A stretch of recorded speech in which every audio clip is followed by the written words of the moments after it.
Here we are at Operation Podcast live studio for literally first class. And I've got to tell you guys, like, after the last week and a half of doing podcasts in person, there's just nothing like it. And I got to tag along on Jake's podcast tour, his book tour, because he just published his first book, Let Love In. And it's just, it has been amazing actually doing all the in-person stuff. And I'm like, I never want to go back to doing fucking Zoom podcasts now. Like, this is how you do it. Been a roller coaster. It's been great. Yeah. And of course, in literally first class brand, we had a siren go by, and Chase, who owns Operation Podcast, he was like, hey, if anything like that happens, we can always pause. We can and I was like, honestly, if something like that happens, it's funny because you guys know the leaf blowers haunt me. So of course it's appropriate that siren would drive by. So anyway, I'm here with Jake, my partner.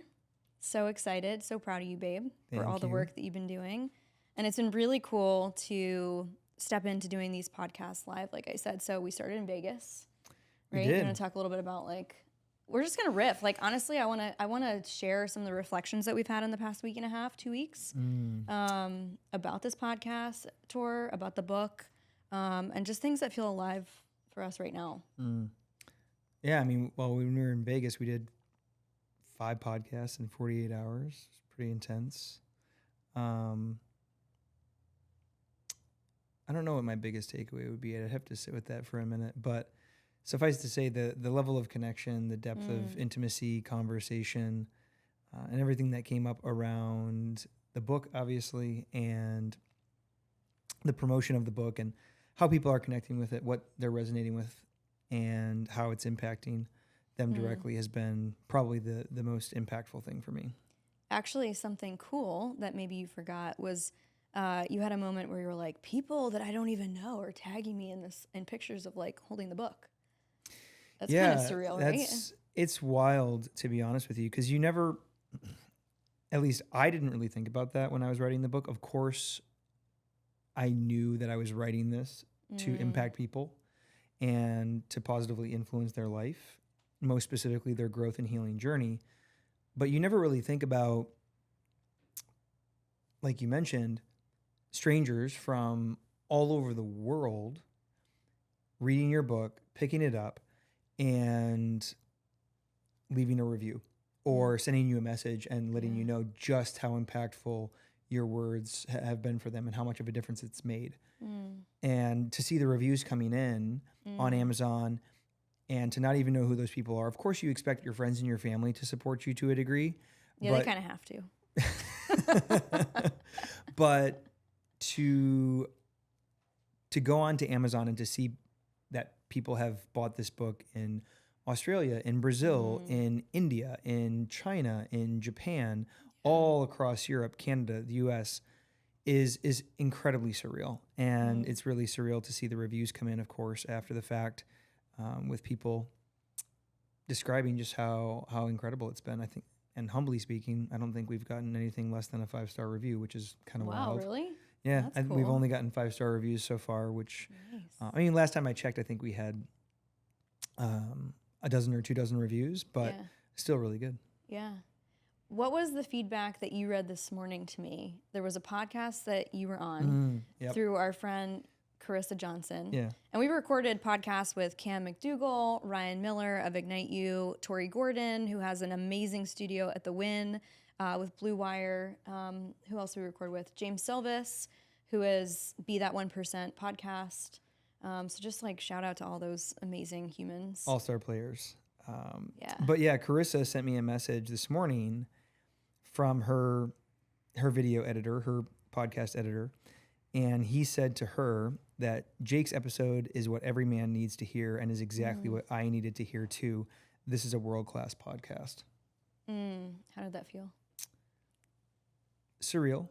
Yeah. Because I think we all do this to a degree, but especially for myself, I normalize my magic because I'm so close to it, because it's my purpose, it's my vocation, it's my passion as well. Yeah. And so I absolutely normalize my magic, if you will, for lack of a better phrase. And so to hear other people reflect that back to me, it almost doesn't feel real because to me it's almost become common sense.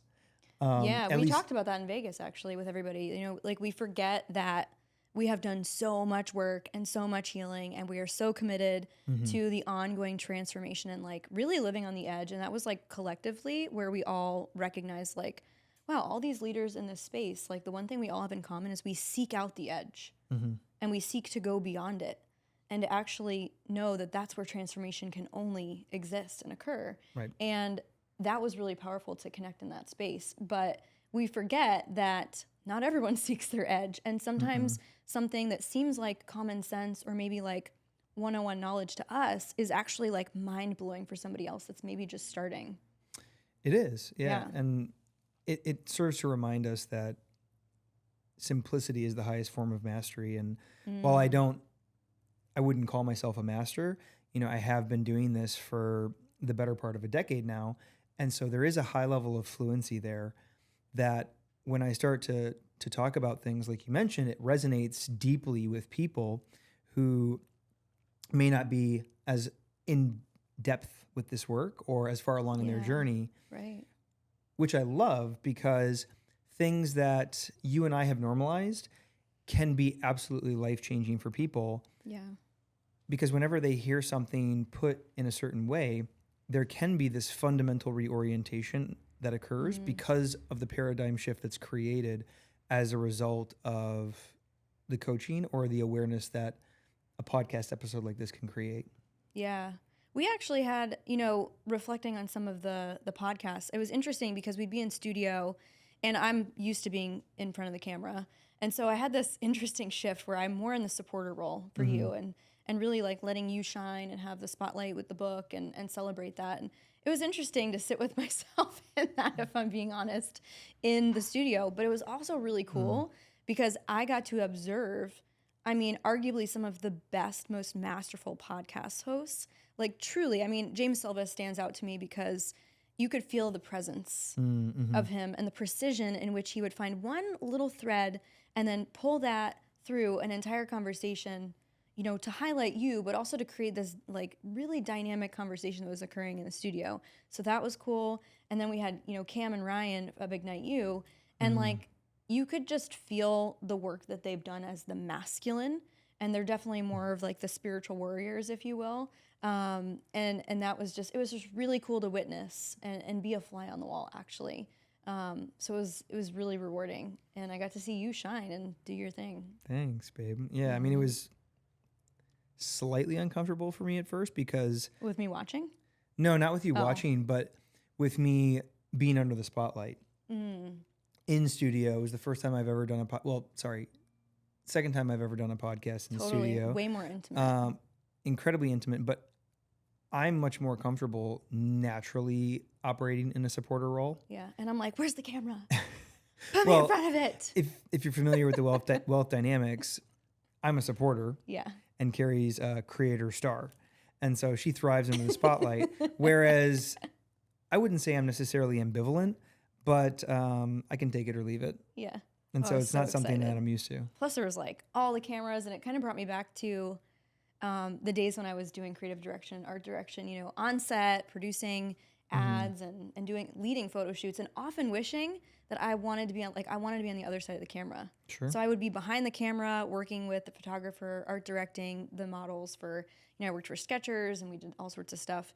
And it brought me back to those days of, you know, like the ideation through the production and then through the actual, you know, like landing of the concept and the creation of that. And it just brought me back. And I think that's why you're probably going to kill me, but I kind of want to go home and like get a studio for podcasts. I mean, you're welcome to. He's like, guys, I wouldn't have to deal with leaf blowers, maybe potentially. Yeah. I'm pretty convinced that I could use a break. From recording? From all of it. Really? Oh, well, I feel good. Well, I'm sure it felt good for you. You also didn't just publish a book. That's true. You're on a different and marathon. Different path. Yeah, a marathon is a great way to put it. Initially, it was a sprint. Yeah. Which I found to be fairly exhausting. And now it's moved into more of a marathon pace, which is admittedly more comfortable for me. But this past few weeks has absolutely felt like a sprint because this is the 7th podcast I've recorded in the last 2 weeks, and all of those have been in person. So I'm So fun. as much as I've loved it, as much as I've loved the connections, the relationships, and the conversations, I'm pretty clear that I could use a break. Okay, I'm so tired. like book process, writing process aside, Yep.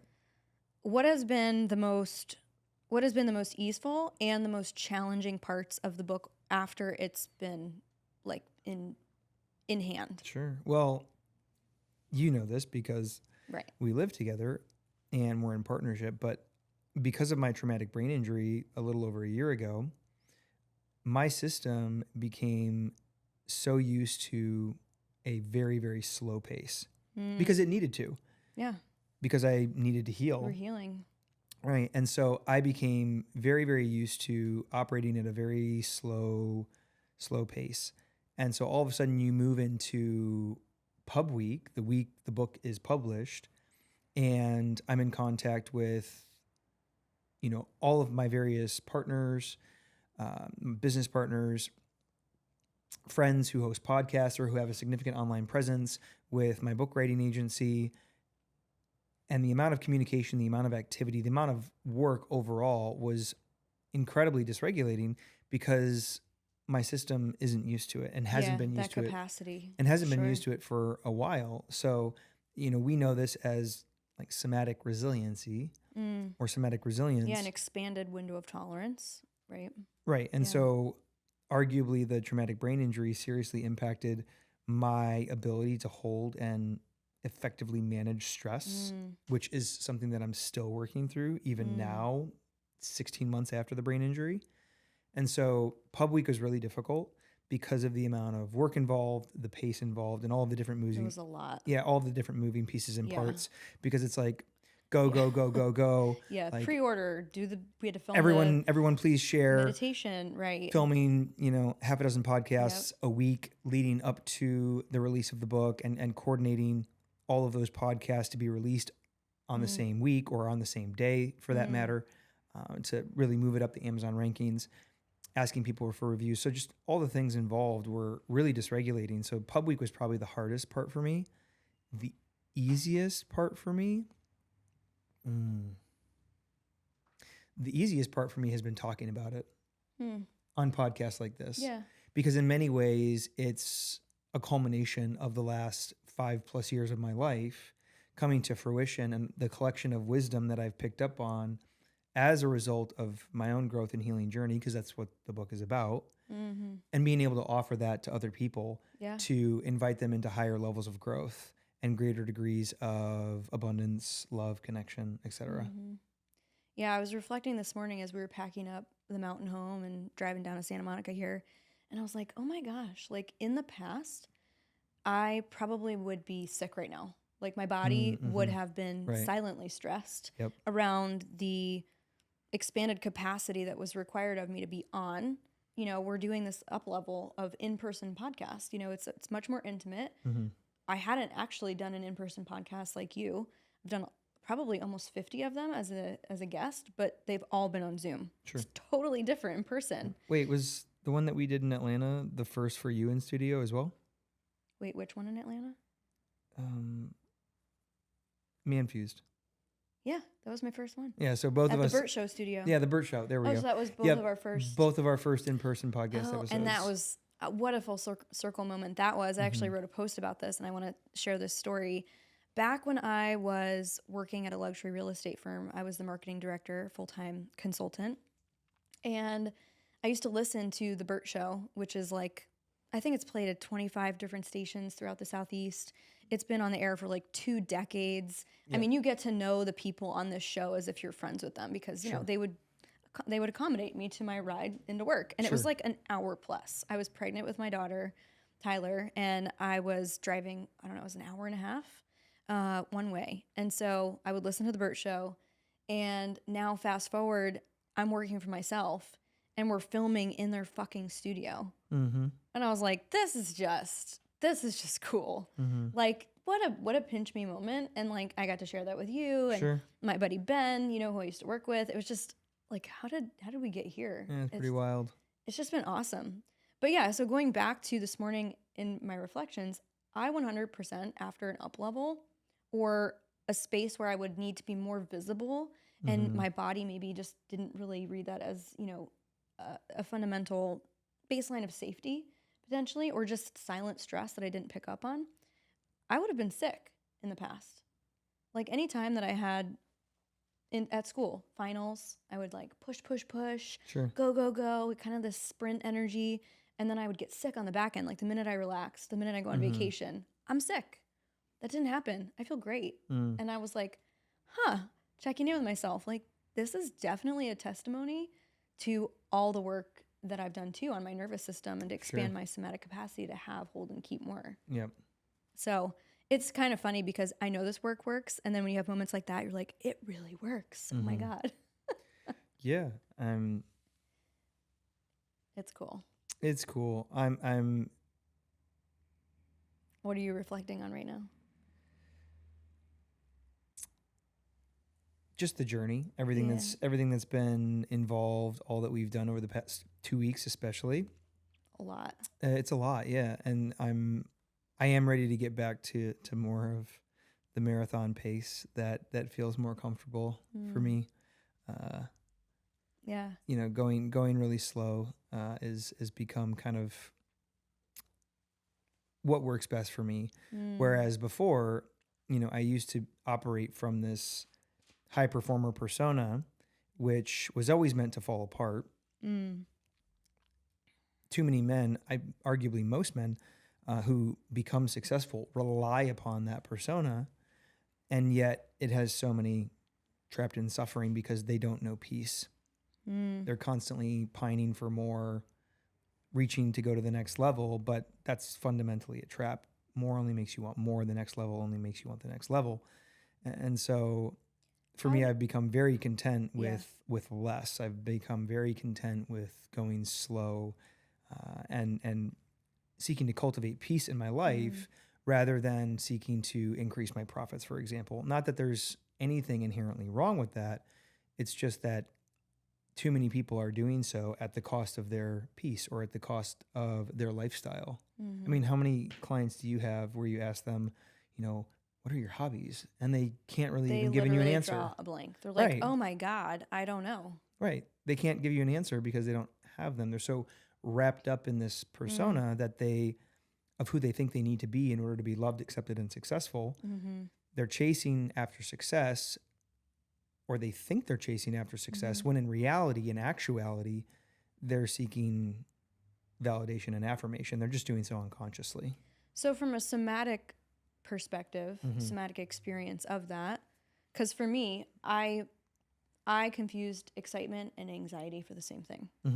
So I often would be anxious and driving from what I call the anxious achiever archetype, which I teach more about in the Somatic Success Academy.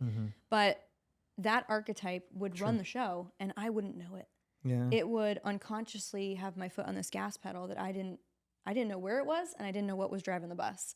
But that anxiety felt like excitement and inspiration. So how do you know the difference for you personally, like somatically in your body, to know, are you operating from your high achiever identity or are you operating from authenticity and alignment? How do you know that in your body for you? Well, what's funny is that anxiety and excitement are actually the same feeling. They are. The same 17 chemicals are released in your brain whenever you feel either anxiety or excitement. Your experience ultimately comes down to your perception and your perspective in that moment. So how do I know if I'm operating from anxiety or excitement or trauma versus truth? That's a big one. Yeah, we're basically saying the same thing, but how do I feel in my body, right? Am I stressed? Am I overwhelmed? Do I feel dysregulated? Do I feel anxious? Or do I feel at peace? You know, do I feel at ease? Am I in a state of rest and relaxation? Or am I in a heightened state of anxiety?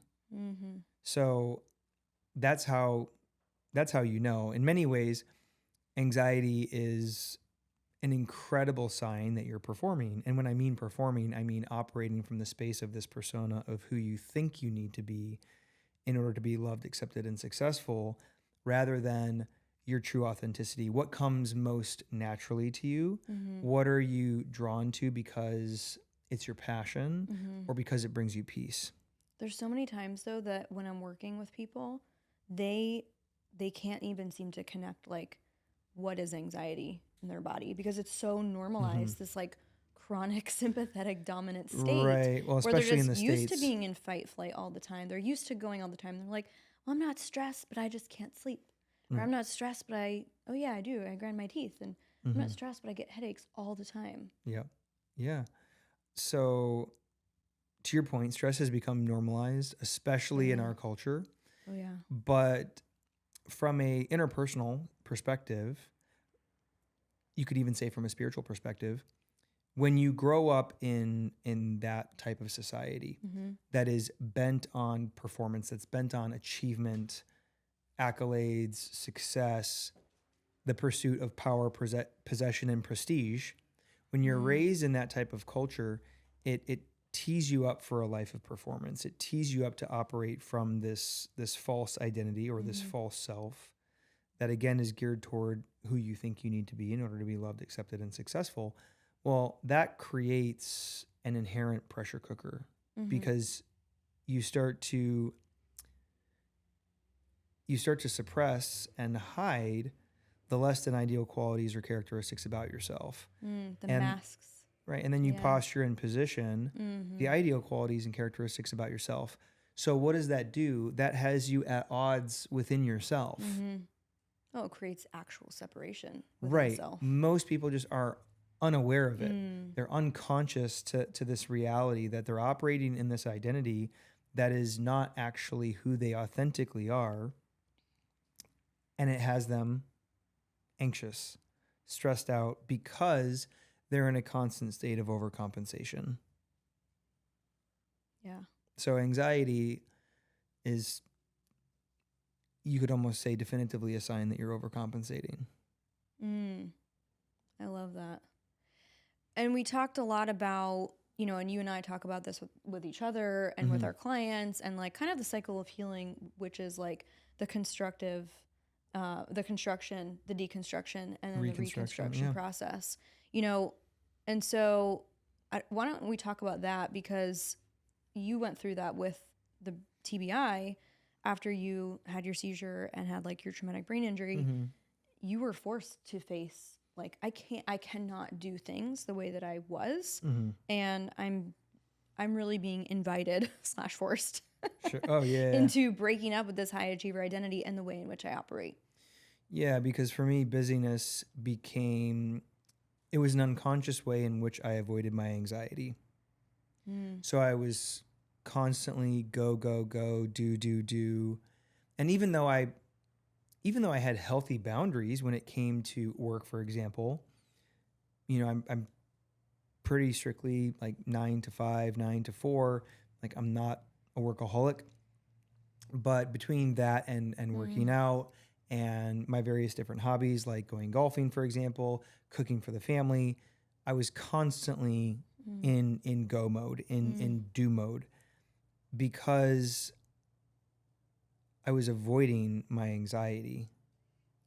And there is so much power in the ability to connect to the present moment. And I think many people miss the opportunity for healing in that, to simply learn how to be with what is. And when they do the somatic work, they're surprised to learn that sometimes it's learning how to slow down, not to go back to speeding up. It's learning how to slow down so that slowing down feels fucking good. And that you're not anxious as fuck trying to take a Friday off, feeling like, oh my gosh, am I forgetting something? And I can't slow down, and oh, whoops, I need to do this thing. It's learning how to be with what is and practicing the power of presence, because as you've said, I've heard you say it on podcasts this past week, that's the only place that peace exists. Yeah, it's in the present moment. They say that, to quote C.S. Lewis, gratitude looks to the past, love and peace looks to the present, fear, greed, lust, and ambition look to the future. Yeah. But you are correct. Yeah, peace is only available to us in the present moment. And yet we are constantly trying to escape the present moment, even if we're unconscious to it. What that looks like for most people is constantly operating under this inherent assumption that I need to be somewhere else. I need to be further along in my journey than I am, or I need to be better than who I am right now in this moment. Yeah. Which creates a fundamental lack of peace, because the underlying resonance beneath those assumptions is I'm not good enough, and where I'm at right now isn't good enough. Yeah. And when we expand our somatic capacity, that window of tolerance, we're able to handle those bigger emotions so that when we know that they're there, there is nothing that we need to feel unconsciously. The body stops responding this way, that we have to get away from, we have to cope with, we have to suppress, we have to hide, we have to mask. And a lot of, again, the healing is the ability to be with what is so that we don't do that. Well, I mean, that's kind of for lack of a better phrase, and pardon my language, that's the bitch of overcompensating, is you don't actually know when you're overcompensating. Did you say pardon your language on this podcast? What I the did. fuck? I did. But yeah, you don't know that you're overcompensating. Yeah. That's the bitch of it. And that's what has so many people at odds within themselves. And I would suggest spiritually suffering because they aren't able to access this certain level of peace, because somewhere along the line, they decided that I need to be further along than I am, or I need to be someone other than who I am right now.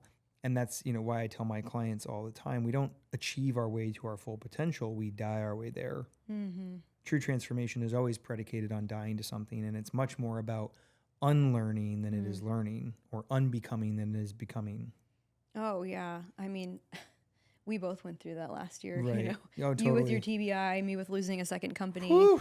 And it was just like, and masks are coming off, enter deconstruction. Fuck, who am I? Like, I'm lost. What am I doing with my life? It's just this.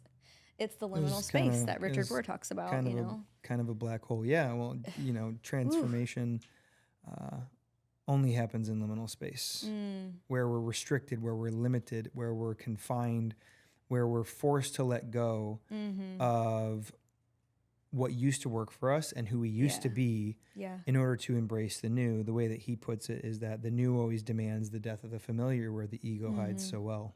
Yeah. And actually, I did a podcast episode on that a few weeks ago, so we'll drop that in the show notes. So good. Because I read that part of the book, actually. Oh, Adam's Return. Yeah, I read the excerpt. It was awesome. Yeah, the chapter on liminal space is a must read. Yeah.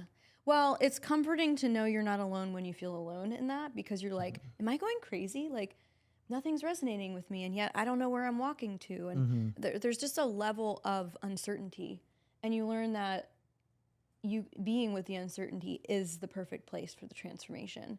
And just staying there a little bit longer, because you've never been here before, but yet you can't go back. And I kind of liken it to trying on clothes that don't fit anymore in your closet. Like, they don't fit either style-wise, or they don't fit your body anymore. And you keep trying the old outfit on. You're like, yeah, but what am I going to wear now? Sure. Well, the best way to screw up liminal space is to be effective, efficient, and goal-oriented. So and nobody wants to hear that. Right. And nobody wants to accept that, because it requires that they be present with their pain. It requires that they be present with all of the parts within themselves that haven't been fully reconciled or integrated, that has them at odds within themselves, that creates this inner turmoil, that has them stressed, anxious, base level, not knowing peace. But it also seemingly goes against so many things that we are conditioned to believe. Programmed with growing up, which is like, and I was on a call, I think it was last week, with she was a potential client, and she actually just signed up for the academy, and she was like, I just want someone to tell me what to do. Good. But like, our whole entire conversation had been about what she wants and her not knowing. Right. So you don't trust yourself is what you're saying. Right, and feeling trapped. And so anyway, my point is like, we think it's so much about the doing and the strategy and all of those things, you know, goal-oriented, and it's not, right? The aligned action only comes after we have the clarity. I mean, when you really ask people, when you sit with them long enough, you know, and you and I both know this because we're both coaches, Yep. it's this cruel irony that our most successful clients are also the most unhappy people. Yeah. Our most unhappy clients also happen to be the most successful clients that we have. On paper. And on paper, materially, financially speaking, you know, and they've developed this incredible degree of extrinsic confidence that comes by way of external circumstances, having a great amount of money or opportunity, you know, or a really powerful influential circle or whatever it may be. But internally, intrinsically,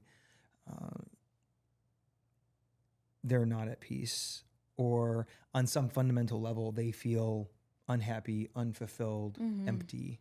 We hear this all the time. Yeah. I thought it would feel different. I don't know what's next. Yeah, the Tom Brady effect. I thought that this would feel different. When did he say that? After he won his first Super Bowl. That's crazy. I thought this would feel different. That's such a unique, small percentage of people that can say they've won a Super Bowl. And then to be like, wow, that'd be amazing. And then, you know, here's this guy that has done that. And he's just like, well. Right, because he was looking. Anticlimactic. Yeah, because he was looking to something outside of himself to fill an internal void. And I don't know if he's even aware of this. And this isn't like a judgment of Tom Brady. It's more so an observation that has fueled this hyper-vigilant doership. That's why he can't retire. Totally. He didn't go back into retirement, did he? He retired, and then like 40 some odd days later, he unretired. And did he retire again or no? He retired again. Yeah, he's retired now. You know, but look at what it cost him in the process. Yeah. You know, it cost him his marriage, and obviously Giselle played a part in that, as you know, takes two to tango. But you know, it fueled, like I mentioned, this hyper vigilant doership, or this sociopathic high performer persona. You know, like this black mamba mentality that we glorify because it creates so much external success.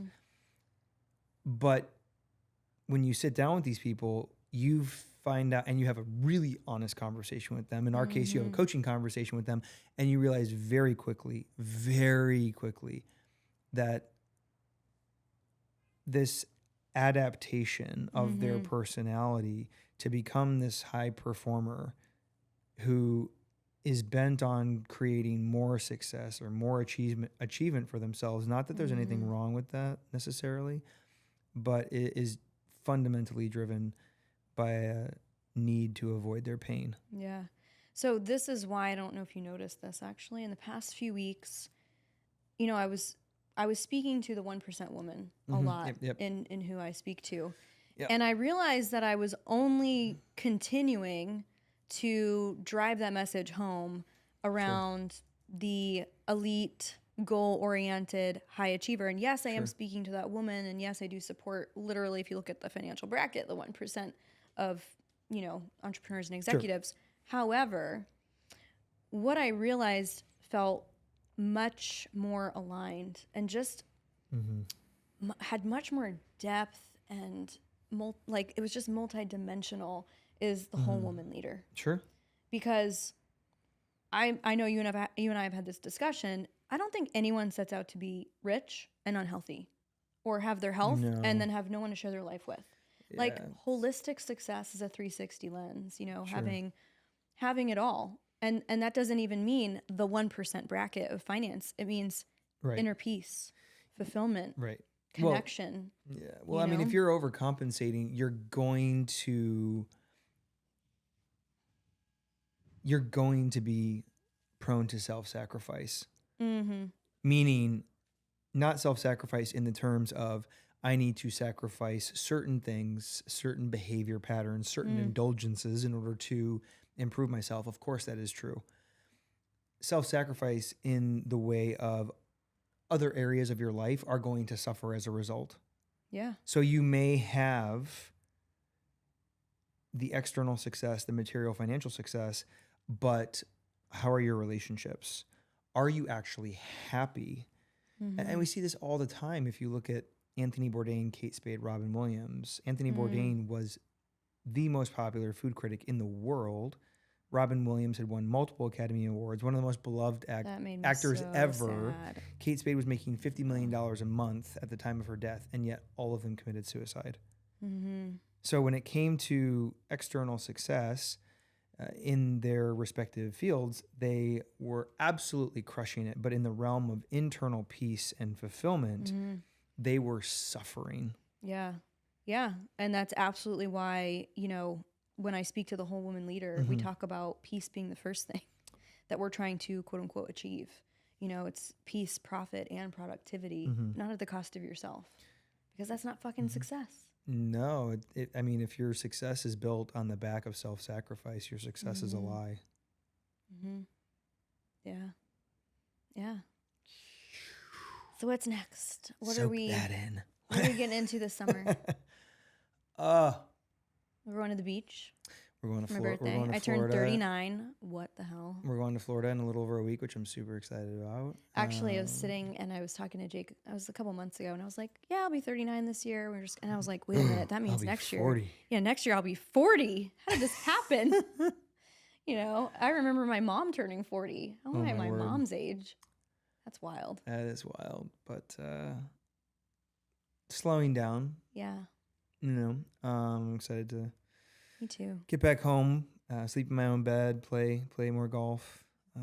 Yep. My schedule is increasingly spacious now, especially after this week, and so I'm excited to rest, to relax, to rejuvenate, to really enjoy and soak up the summer. Yeah, we have some fun travel stuff. It's actually, we took a break from travel a bit. Now we're going to Florida, Michigan, probably back to the cabin. Probably back to California, yeah. Where else was I thinking? Mexico in the fall. That's Back to in California October. again. It'd be fun. We have a lot of fun stuff planned for the next several months, which I'm excited about. I'm excited about it too. Yeah. Well, this was fun. Yeah. Thanks for jamming with me, babe. Thanks, babe. Yeah. Love you. Proud Love of you you. too. Appreciate it. All right. See you guys on the Literally First Class podcast, and make sure you use your hashtag so I can know what first class moves you are up to this week. Until next time.